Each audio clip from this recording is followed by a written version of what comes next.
Guys, देश Shagun. Welcome to sky trapper, a new education learning platform. आज हम पढ़ने जा रहे हैं the youth in Nazi Germany. क्या है ये यूथ इन नाजी जर्मनी, किस तरह के यूथ की बात की जा रही है और क्या क्या होने वाला है इनके साथ, है ना। अभी तक हमने देखा कि हिटलर जैसे ही पावर में आया था 1933 से लेकर 1945, जब वर्ल्ड वॉर ख़त्म हो गया, उस बीच हिटलर ने किस तरह से डिस्क्रिमिनेशन और डिफरेंसेस क्रिएट किए लोगों के बीच में। जो जर्मनी के ही लोग थे उनके बीच में किस तरह के भेदभाव क्रिएट किए और उनके साथ बहुत ज़्यादा क्रुएलिटी दिखाई और बहुत ही गलत किया, है ना। तो जैसे कि पहले तो स्टार्टिंग में उनको क्या हुआ, जब पावर में आया तो उनके लिए अलग से एक रूल्स निकाल दिए कि आपको in the sense pure Germans या फिर कह सकते हो डिज़ायरेबल नॉर्डिक आर्यंस, है ना, प्योर जर्मन्स, इनको हमारा फेवर है। ये एक साइड, ये जर्मनी की हर एक फैसिलिटी, हर एक गवर्नमेंट की फैसिलिटी को यूज़ कर सकते हैं, उनका बेनिफिट उठा सकते हैं, है ना, हर चीज़ इस्तेमाल कर सकते हैं, इनको जर्मनी में कोई दिक्कत नहीं होगी। उसके बाद दूसरी तरफ जो अनडिज़ायरेबल हैं, इम्प्योर जर्मन्स हैं, लाइक जूज हैं, जिप्सीज हैं, पोल्स हैं, इनको आप सबके लिए अलग सुविधाएं हैं। लाइक आप बेंच में नहीं बैठ सकते, आप ऐसे पब्लिक प्लेस पे नहीं घूम सकते, है ना, स्विमिंग पूल्स यूज़ नहीं कर सकते। तो इस तरह के डिस्क्रिमिनेशन क्रिएट कर दिए गए इन दोनों के बीच में, ठीक है। जिनको वो चाहता था कि जर्मनी में रहें और जिनको वो चाहता था जर्मनी में ना रहे, और वो किस टाइप के लोग थे ये हम बता चुके हैं। उसके बाद पहले स्टेज 1 पढ़ाई थी। स्टेज 2 में क्या हुआ कि जब उसको लगा कि इनके बीच में अलगाव, सेग्रीगेशन करने के बावजूद भी अभी कुछ ज़्यादा फर्क पड़ा नहीं है, तो उसने क्या किया, जो अनडिज़ायरेबल लोग थे, जो इम्प्योर जर्मन्स थे, उनको गेटोज या फिर कॉन्सेंट्रेशन कैंप्स में भेजना शुरू कर दिया कि भाई जाओ, कि अब तुमको अभी तक थोड़ी सी हम छूट दे रहे थे लेकिन उससे काम चलेगा नहीं, तुम जाओ, तुम्हारे लिए गेटोज और कॉन्सेंट्रेशन कैंप्स रेडी हैं, वहीं पर जाके रहो, ठीक है। वहाँ की सुविधाएं, वहाँ की फैसिलिटीज़ कैसी थी वो हम सब जानते हैं, बहुत ही ज़्यादा ख़राब थी। कोई फैसिलिटी नहीं थी वहाँ पर, जैसे तैसे वहाँ पर उनको अपना जीवन यापन करना पड़ रहा था। देन उसके बाद लास्ट स्टेज जो आती है, उसने कहा अब आप गेटोस के भी लायक नहीं हैं, मतलब आप एग्जिस्ट करने के भी लायक नहीं है, आप जाइए। अब आपको उनको ले जा गेटोस से उठा के, कॉन्सेंट्रेशन कैंप से उठा के गुड्स ट्रेन्स में भर भर के कहाँ ले जाया जाता था, गैस चैम्बर्स में उनको फाइनली उनका एंड कर दिया जाता था, ठीक है। यहाँ तक की चीज़ें। इसके साथ साथ पैरेलल में और क्या चल रहा था, है ना, यूथ के बारे में हिटलर का क्या मानना था, ठीक। पहला पॉइंट है यहाँ पर, Hitler was fanatically interested in the youth of the country. Hitler country के यूथ में, यानी कि युवा वर्ग में बहुत ही ज़्यादा इंटरेस्टेड था। फैनेटिकली का मतलब यहाँ पर है एक्सट्रीम, बहुत ही ज़्यादा इंटरेस्टेड था। क्यों इंटरेस्टेड था, उसकी भी एक वजह थी। उसको ये लग रहा था कि जो आने वाली जनरेशन है, अगर हम उसके दिमाग में जो हमारी विचारधारा है, जो हमारी आइडियोलॉजी है, उसको उनको उनको उनके दिमाग में भर दें, तो आगे चल के ये वही सोचेंगे जैसा हम चाहते हैं, ठीक है। इस वजह से उसका ज़्यादातर इंटरेस्ट यूथ में था, जर्मनी के यूथ में था। Second point, he felt that strong Nazi society. क्यों इतना ज़्यादा इंटरेस्ट था, क्योंकि सेकेंड पॉइंट में देखो, he felt that a strong Nazi society. उसको ऐसा लगता था कि एक स्ट्रॉन्ग नाजी सोसाइटी तभी बन के तैयार हो सकती है जब टीचिंग चिल्ड्रन नाजी आइडियोलॉजी, जब हम वहाँ के बच्चों को नाजी आइडियोलॉजी मतलब नाजी विचारधारा के बारे में बताएंगे, उनके दिमाग में वही सारी चीज़ें भरेंगे, ठीक है। इस वजह से उसका जो इंटरेस्ट था वो यूथ में था। यूथ में तुम कह सकते हो जो बच्चे बच्चे मतलब 8 से या फिर 6 साल से लेके 18 साल के बीच का जो एज होता है ना, उन यूथ की बात की जा रही है यहाँ पर, ठीक है। इसमें सारे बच्चे भी आएंगे छोटे छोटे, क्योंकि बताएंगे अभी। फिलहाल देखो, what happened in schools under Nazism. अब ये स्कूल्स कहाँ से आ गए, देखो। हिटलर को बच्चों यानी कि यूथ में नाजी आइडियोलॉजी को मतलब बताना था, उसके बारे में बच्चों को बहुत ही ज़्यादा इन्फ्लुएंस करना था, मोटिवेट करना था। इस वजह से उसने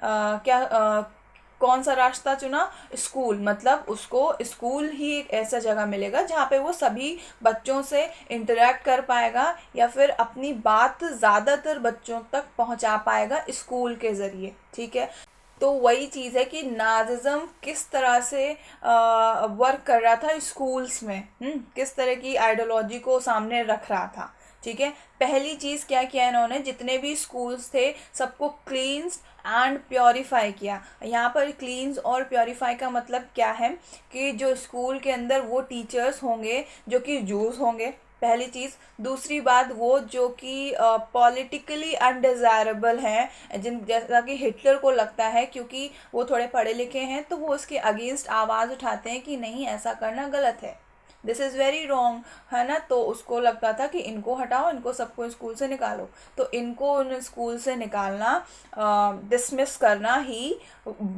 बोला गया है cleansed and purified. All schools were cleansed and purified. ठीक है, दूसरी बात क्या किया इन्होंने स्कूल्स में, चिल्ड्रेन वर फर्स्ट सेग्रीगेटेड, मतलब चिल्ड्रन को सबसे पहले सेग्रीगेट किया। सेग्रीगेट का मतलब अलग अलग किया, और वैसे समझ जाओ कैसे अलग अलग किया, जर्मन्स को अलग, जूस को अलग। उसके बाद क्या किया कि ये भी कहा कि जो जूस हैं वो जर्मन के साथ बैठ नहीं सकते, खेल नहीं सकते। Juice could not sit together और प्ले टुगेदर, एक साथ ना बैठ सकते हो ना खेल सकते हो। ठीक, तीसरा पॉइंट, सब्सिक्वेंटली का मतलब होता है इसके बाद। क्या किया, अनडिजायरेबल चिल्ड्रन, समझ जाओ अनडिजायरेबल चिल्ड्रन यहाँ पर कौन से हैं, इम्प्योर जर्मन्स या फिर जूस, जिप्सीज, अदर कम्युनिटीज़ के लोग। तो अनडिजायरेबल चिल्ड्रंस को कहा कि the physically handicapped gypsies were thrown out of schools, मतलब जितने भी स्कूल में अनडिजायरेबल चिल्ड्रंस हैं उनको स्कूल से बाहर निकाल दिया जाए। ये 3 कंडीशन हुई।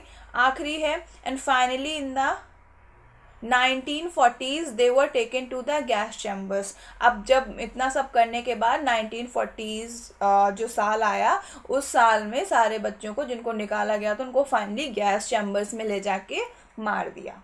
तो ये सारी चीज़ें स्कूल्स में हो रही थी अंडर नाजिज्म के चलते। ठीक है, क्या क्या हो रहा था, सबसे पहले स्कूल्स को प्योरीफाई किया गया, मतलब ऐसे ऐसे टीचर्स को निकाला गया जो उनके अगेंस्ट बोलते थे या फिर जूस थे। दूसरा पॉइंट, ये बच्चों के बीच में सेग्रीगेशन किया, जूस और जिप्सीज को अलग किया कि अब एक you are not sit together और नॉट प्ले टुगेदर। ठीक है, थर्ड पॉइंट बोला कि अब बाद में जितने भी अनडिजायरेबल चिल्ड्रंस थे उनको स्कूल से बाहर निकाल दिया। एंड फाइनली 1940s में उनको गैस चैम्बर्स में ले जाके मार दिया गया। ठीक है, तो ये सारी चीज़ें हो रही थी नाजिज्म के अंडर स्कूल्स में। उसके बाद अब क्या होता है, गुड जर्मन चिल्ड्रंस मतलब वही जो जिनकी नज़रों में जो उनकी नज़रों में प्योर जर्मन्स होते थे, जैसे कि वो ब्लू आइड और ब्लॉन्ड हेयर्स वाले और स्ट्रॉन्ग एकदम फेयर स्किन कलर। तो इस तरह के गुड जर्मन्स को क्या था कि वो चाहता था कि इनको नाजी आइडियोलॉजी या फिर यहाँ पे लिखा है Nazi schooling and ideological training provide की जाए। तो उनके लिए इन्होंने कहा कि इनके लिए नाजी स्कूलिंग कराई जाए या फिर आइडियोलॉजिकल ट्रेनिंग कराई जाए। आइडियोलॉजिकल ट्रेनिंग मतलब उनके थॉट्स, उनके पॉइंट्स ऑफ व्यू में सिर्फ और सिर्फ नाजी के बारे में हो, नाजिज्म के बारे में हो। उनके मन में जैसा हम सोचते हैं, जैसे नाजी ऑफिशियल सोचते हैं, वैसा ही उनके दिमाग में भरा जाए। ठीक है, तो किस तरह से भरा जाए, पहली चीज़ है स्कूल टेक्स्ट बुक्स वर री रिटन। स्कूल्स की टेक्स्ट बुक्स को री रिटन किया गया, मतलब दोबारा प्रिंट करवाया गया। क्यों?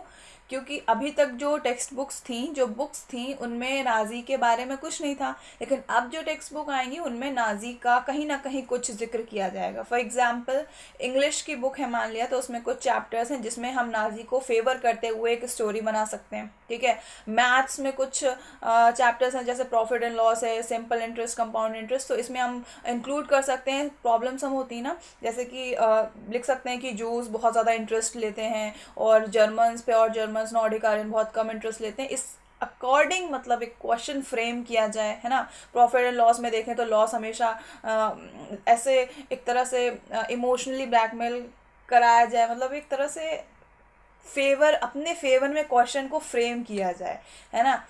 और एक इन्होंने सब्जेक्ट भी इंक्लूड किया।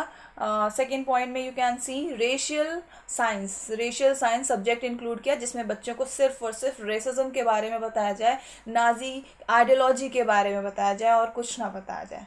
ठीक है, तो ये 3 चीज़ें की। थर्ड पॉइंट है स्टीरियोटाइप्स मैंने पहले भी बताया था। स्टीरियोटाइप्स का मतलब होता है किसी भी पर्सन के लिए एक ऐसी थिंकिंग जो हमेशा फिक्स हो जाए, भले ही वो सही हो या गलत। ठीक है, एक बार हो गया कि ये इंसान ऐसा है तो फिर दिमाग में वही बस जाता है कि नहीं, हम ये ऐसा ही है तो ऐसा ही है ना। तो इस तरह की सोच जूस के लिए वहाँ के बच्चों में, उनके दिमागों में भर दी गई कि ये ऐसे ही हैं। कल को वो अगर अच्छा भी करते हैं तो उनकी नज़रों में बुरे ही रहेंगे। Stereotypes about juice were popularised even through maths classes, मतलब जूस के खिलाफ या फिर जूस के लिए जो स्टीरियोटाइप सोच है वो मैथ क्लासेस के थ्रू बहुत ही ज़्यादा पॉपुलराइज की गई। मैथ्स क्लासेस मैंने बताया ना कि मैथ्स के कुछ चैप्टर्स में कुछ ऐसे प्रॉब्लम सम्स को फ्रेम किया जाए जिससे कि जर्मन्स अच्छे दिखें और जूस खराब दिखें। ठीक है, फोर्थ पॉइंट है children were taught to be loyal submissive. Children को बताया जाता था कि आपको लॉयल रहना है, मतलब लॉयल्टी, ईमानदारी। ठीक है, सबमिसिव का मतलब होता है बहुत ही ज़्यादा नर्म स्वभाव के, है ना।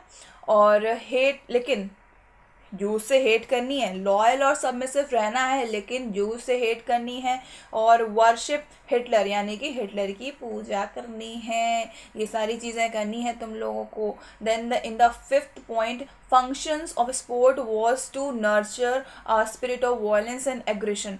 हिटलर का मानना ये था कि जो भी स्पोर्ट्स वगैरह होते हैं उनमें ऐसे स्पोर्ट्स हमें कराने चाहिए जिससे कि बच्चों के अंदर हमें एक एग्रेशन, आक्रामक वाली एकदम दिखना चाहिए, वॉयलेंस दिखना चाहिए। इस तरह के स्पोर्ट्स हमें स्कूल्स में कंडक्ट कराने चाहिए। जैसे कि यहाँ पर तुम्हें दिखा है जैसे कि Hitler believed that boxing could make children iron hearted, strong and masculine. Boxing, उसके अकॉर्डिंग बॉक्सिंग एक ऐसा गेम है जिससे कि अगर बच्चे खेलेंगे तो बहुत ही ज़्यादा वो बच्चे आयरन हार्टेड होते हैं, स्ट्रॉन्ग होते हैं और मैस्कुलिन टाइप्स। तो भैया देख लो, जो बॉक्सिंग जो लोग खेलते हैं वो खुद को आयरन हार्टेड, मैस्कुलिन और स्ट्रॉन्ग समझें।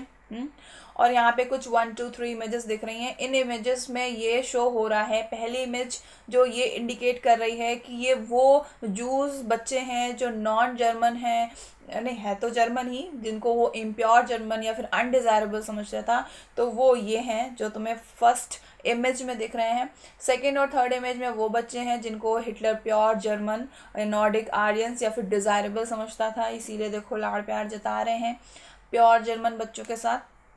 तो ये कुछ इमेजेस हैं और बच्चों के बीच में इस तरह से डिस्क्रिमिनेशन हो रहा था। ठीक, तो बच्चे तो कुछ समझ ही नहीं पा रहा है, लाई क्या हो रहा है। ठीक है, तो अभी क्या बताएं बेचारे बच्चे। देन उसके बाद बच्चों का तो हो गया भैया, स्कूल में उनको कैसे क्या समझाना है, कैसे क्या उनको दिमाग में भरना है। क्योंकि देखो बच्चों को क्यों बच्चों को इतना ज़्यादा फोकस किया जा रहा था, क्योंकि कैसा होता है ना कि बच्चों के दिमाग में हम जो चीज़ बचपन में उनको सिखा देते हैं वो हमेशा के लिए फिक्स हो जाता है ना। कल को वही आदतें बड़े होकर भी उनकी वही सोच, वही आदतें बनी रहती हैं। तो हिटलर का मानना ये था कि कल को हमारी सोच, हम रहें या ना रहें तो, लेकिन जब ये बड़े होंगे तो इस तरह की सोच रहेगी जैसा हम सोचते हैं। जो नाजी आइडियोलॉजी है, जो नाजी ऑफिशियल्स की विचारधारा है, ये हमेशा यहाँ पर रहेगी। ठीक है, इसके अलावा अगर और भी अदर कम्युनिटीज़ के लोग हैं, अगर उनके 1-2% लोग हैं तो उनसे फ़र्क नहीं पड़ेगा।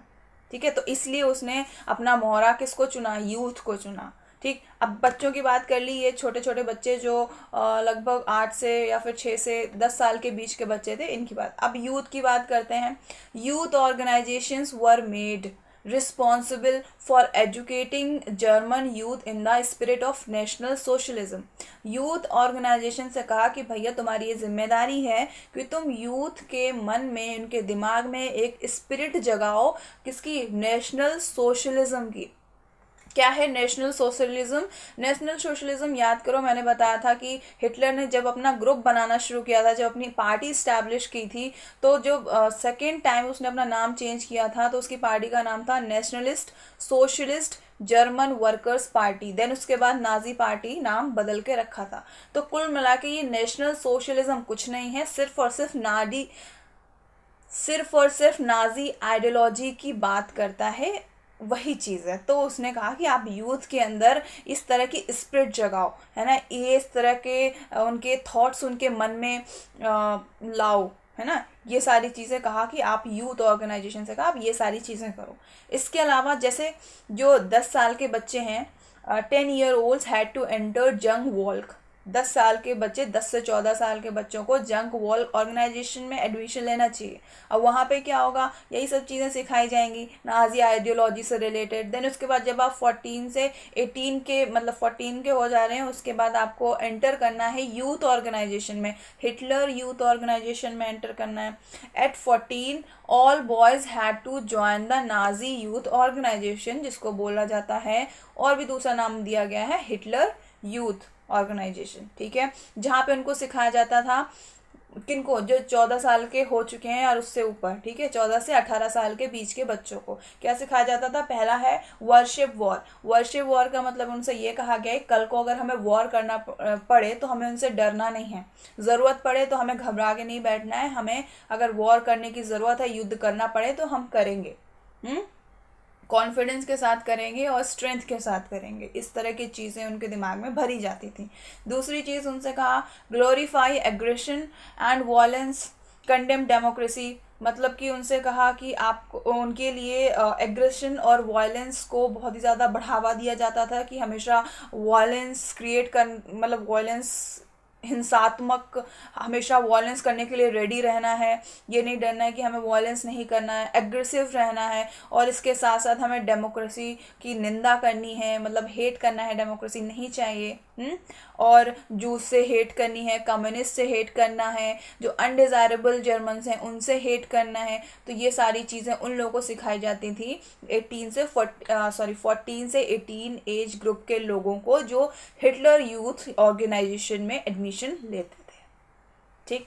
इसके अलावा अब जब 18 के हो गए, इसके बाद क्या है, फाइनली उनको आर्मी में इनरोल करा दिया जाता था कि भैया आप जाओ, तुमको बहुत हमने सिखा दिया, पढ़ा लिखा के बड़ा कर दिया, अब तुम देश की सेवा करो।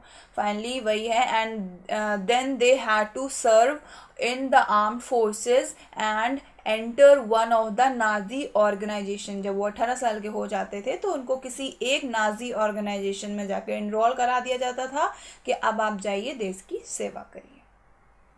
अब आपके अंदर नाजी आइडियोलॉजी को हम बहुत अच्छी तरह से बिठा चुके हैं, अब कोई खतरा नहीं है आपसे, ठीक है। तो ये सारा था कि इसमें यूथ इन नाजी जर्मनी, ठीक। तो ये तो सारी यूथ की बात हो गई, है ना। अब हम नेक्स्ट क्लास में पढ़ेंगे कि जो हमारी विमेंस थी जर्मनी में, उनके साथ किस तरह के, आखिर सबके साथ अगर डिस्क्रिमिनेशन हो रहा है तो उनके लिए भी कुछ टर्म्स एंड कंडीशंस होंगी, उनके लिए भी कुछ रूल्स बनाए गए होंगे। तो वही हम सब चीज़ नेक्स्ट क्लास में देखेंगे कि जो जर्मनी में विमेंस थी, जो जूस की थी, अदर कम्युनिटीज़ की थी, जो अनडिज़ायरेबल थी, और जो प्योर जर्मन्स थी, उनके साथ किस तरह के भेदभाव किए जा रहे थे और किस तरह के रूल्स एंड रेगुलेशंस उनके ऊपर थोपे जा रहे थे, ठीक है। So till then be happy, be safe and good bye.